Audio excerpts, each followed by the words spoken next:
100 liburu gainean eramateak 170 gramo besterik ez digu pisatuko hemendik aurrera. Orain 2 hilabete liburu elektronikoa salgai jarri zuten. Tresna berri honek abantaila ugari ematen dizkigu. Aste honetatik aurrera Amazonen proposamena helduko da merkatura. Kindle izeneko e-booka alegia.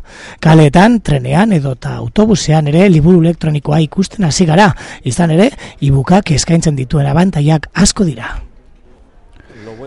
Produktu honek daukan gauzarik onenetakoa arintasuna da. Irakurtzeko oso ergonomikoa da.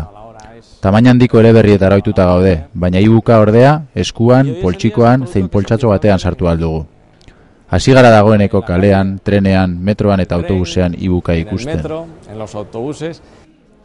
Liburu elektronikoa erostea garestia da oraindik 300 euro inguru, baina alde onak ere nabarmenak dira. 8 liburu irakurri ditzakegu, e-booka kargatu gabe, PDF-ak, egunkarien eguneroko edizioak edo unibertsitateko apunteak ere sartu daitezke. Abantailak asko, baina ohiko liburua lasai egon daiteke oraindik.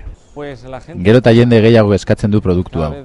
Oraindik badago liburu arruntetik digitalera salto egiteko errezeloak dituen jendea, baina e-bookak probatu duten hainbatek aldaketa asko gustatu zaiela esan dute. E-bookek liburu tradizionalak ordezkatuko dituzte, baina beti izango ditugu etxean ohiko liburuez betetako liburutegiak. Gabonetako izarra bihurtu daiteke liburu elektronikoa, aurreneko hilabeteetan salmenta onak izan ditu. Hala ere, denborak esango digu paperezko liburuaren etsai amorratua jaio den.